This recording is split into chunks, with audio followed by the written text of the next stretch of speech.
तुम्ही आम्हाला पत्रिका दिली, आम्हाला तिथे बोलवलं, आमचे सर्व नगरसेवक तिथे हजर झाले. त्या ठिकाणी तुम्ही कार्यक्रम सर्व 30,000 5,000 जे काही लोकांना नागरिकांना सर्व निमंत्रण दिले. सर्व नागरिक तिथे पोहोचले. सर्वांनी तुम्हाला सहयोग केलं. रात्रभर 2-2 3-3 वाजेपर्यंत जागे राहिले. त्या का राहिले?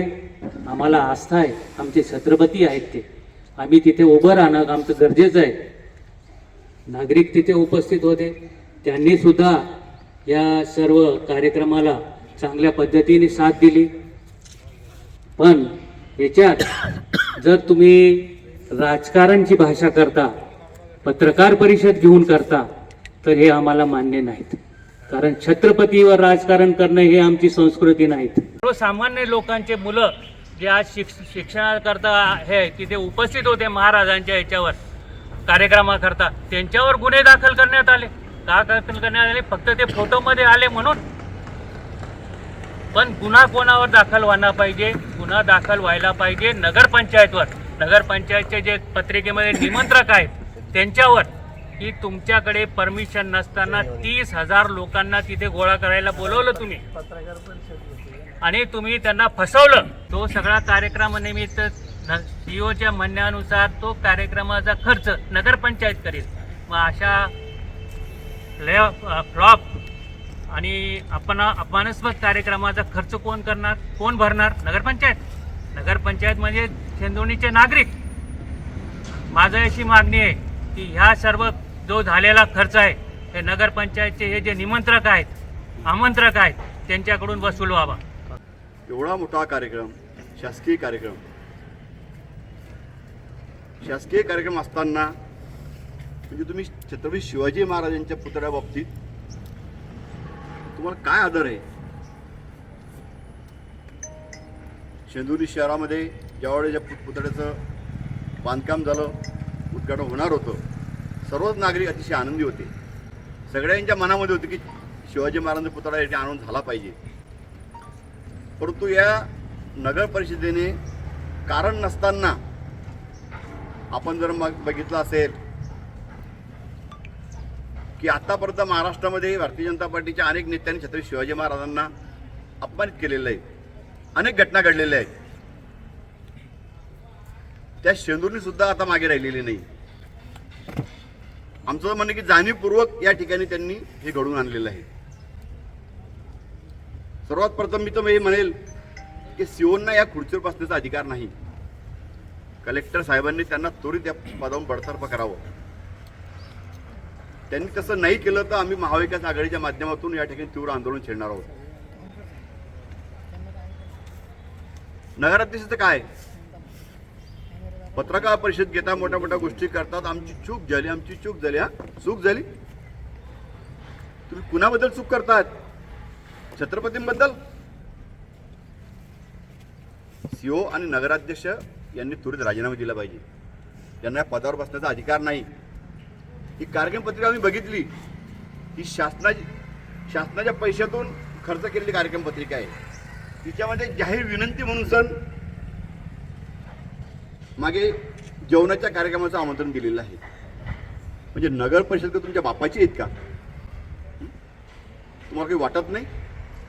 शासनाच्या पैशाचा खर्च करायचा, स्वतः आमंत्रण करायचं?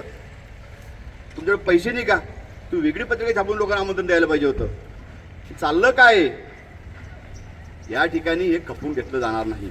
राजकीय दबावातून जर त्या तरुणावर गुन्हे दाखल करत असेल तर त्याचा निषेध राष्ट्रवादी काँग्रेस पक्ष आपली महाविकास आघाडीतर्फे आम्ही निश्चित करतो. तारखेला मान्य नगराध्यक्ष यांनी एक व्हिडिओ रिलीज केलेला आहे. आता त्यांचं म्हणणं आहे की हा व्हिडिओ 2ला शूट झालेला आहे. मी तो व्हिडिओ तुम्हाला ऐकाडतो. आपल्या शेंदुर्णी कृती पंढरपूर नगरीमध्ये दिनांक 3 मार्च 2025 रोजी हिंदवी स्वराज्याचे संस्थापक, हिंदुस्थानचे आराध्य दैवत छत्रपती शिवरायांच्या पुतळ्याचा अनावरण समारंभ मोठ्या थाटामाटात संपन्न होणार आहे. राज्याचे मंत्री माननीय नामदार गिरीश भाऊ महाजन, शिवेंद्रराजे भोसले व इतर सर्व मान्यवर उपस्थित राहणार आहे. आपणास नम्र विनंती आहे, सगळे काम धंदे सोडून आपण 5 वाजता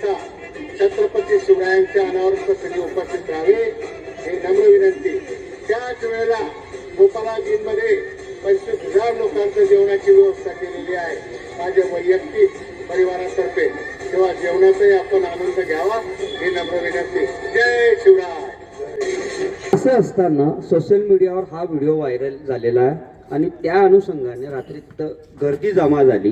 याच्या आधीच श्रेयासाठी यांना उद्घाटनाची अनावरणाची घाई झालेली होती, पण यांना फक्त दिखावा करण्यामध्ये एकदम आनंद होत असतो आणि म्हणून ते तसं करत असतात. आणि याचं प्रत्यंतर परत एकदा आपल्याला छत्रपती शिवरायांच्या शेंदुर्णीमधील अश्वारूढ पुतळ्याच्या उद्घाटनाच्या वेळेला आला आणि त्यावेळेला त्यांनी चांगल्या सगळ्या मोठ्या मोठ्या मंत्र्यांना बोलवलेलं होतं, सर्व जनतेला आव्हान केलेलं होतं. मग यांचं काम नव्हतं का पाहणं? आता त्यांना परवानगी भेटली नाही, मग तोपर्यंत झोपलेले होते का फक्त श्रेयासाठीच काम करत असता? आणि माझं तर सगळ्यात मोठं म्हणणं एकच आहे, पोलीस प्रशासनाकडे सुद्धा माझी मागणी राहील, ज्या तरुणांवर गुन्हे दाखल केलेले आहेत ते ताबडतोब मागे घेतले जावे. त्याचं कारण असं आहे, तुम्ही असो का ते तरुण असो, तुम्ही आपले गेले होते का, आपोआप गेले होते का? नाही, आपल्याला आमंत्रित केलं होतं. आपल्याला आमंत्रित केलं म्हणून आपण तिथे शिवप्रेमापोटी हजर झालो. नुसतं छत्रपती शिवाजी महाराज की म्हटलं का आपण जय म्हणून आपला हात वर जातो, रक्त सहसरतो, स्फूर्ती येते. मग त्यांच्या पुतळ्याचं अनावरण आपण तर आनंदाने जाणारच ना. मग जमा तुम्ही केलेला आहे, जर परवानगी नव्हती तर अनाधिकाराने तुम्ही जमा केलेला पहिल्यांदा गुन्हेगार तुम्ही. तर पोलीस प्रशासनासह सर्वांकडे माझी मागणी तीच राहील की आधी त्यांच्यावर गुन्हे दाखल करा.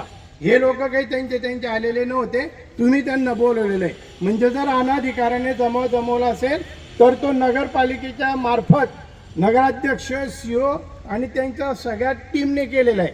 म्हणून पहिल्यांदा दोषी असतील तर नगराध्यक्ष आणि CO.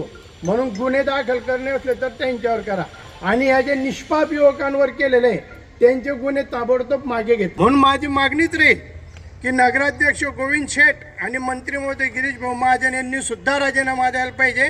कारण हा छत्रपती शिवरायांचाच अपमान नाही तर हा सर्वसामान्य जनतेच्या भावनेशी केलेला खेळ आहे आणि हा एकदा नाही 3-3, 4-4दा केलेला खेळ आहे. म्हणून माझं म्हणणं आहे की त्या दोघांनी राजीनामा द्यायला पाहिजे आणि हा कारभार अतिशय चांगल्या पद्धतीने कसं होईल याच्यावर त्यांनी बाहेरून लक्ष ठेवायला पाहिजे आणि पुढच्या वेळेला अशा चुका होणे याच्यासाठी त्यांनी लोकांना मार्गदर्शन करावे. पण ह्या सगळ्या गोष्टींची जबाबदारी त्यांनी घ्यायलाच पाहिजे आणि ती जबाबदारी घेऊन नैतिकतेने जबाबदारी स्वीकारून राजीनामा द्यायला पाहिजे. कोणी राजीनामा मागायची गरजच नाही त्यांना. आणि बघा तुम्ही, दरवेळेला ते महापुरुषांचे अपमान करतच असतात आणि हिंदुत्व म्हणत हिंदुत्वाच्याच भावनांना ठेच पोहोचवत असतात. आता बाबांनी सांगितलं की आमचं मंदिर पाडलंय. कसं काय पाडलं मंदिर? मग तुमचं काय फक्त टेंबा फिरवण्यापुरतीच आहे का? तर माझी एकच मागणी राहील आणि याच्यापूर्वी सुद्धा आम्ही राजकारण केलं नाही. छत्रपती शिवरायांच्या पुतळ्याचं अनावरण आहे म्हणून आम्ही सर्वच जण आनंदित होतो, परंतु त्यांनी आम्हाला ओढलेलं आहे. ते काय म्हणताय की याच्यात राजकारण घुसलेलं आहे. आम्ही राजकारण केलेलं नाही, तुम्ही राजकारण करताय. म्हणून मी महाविकास आघाडीमार्फत त्यांचा निषेध करतो आणि त्यांच्या राजीनाम्याची मागणी करतो.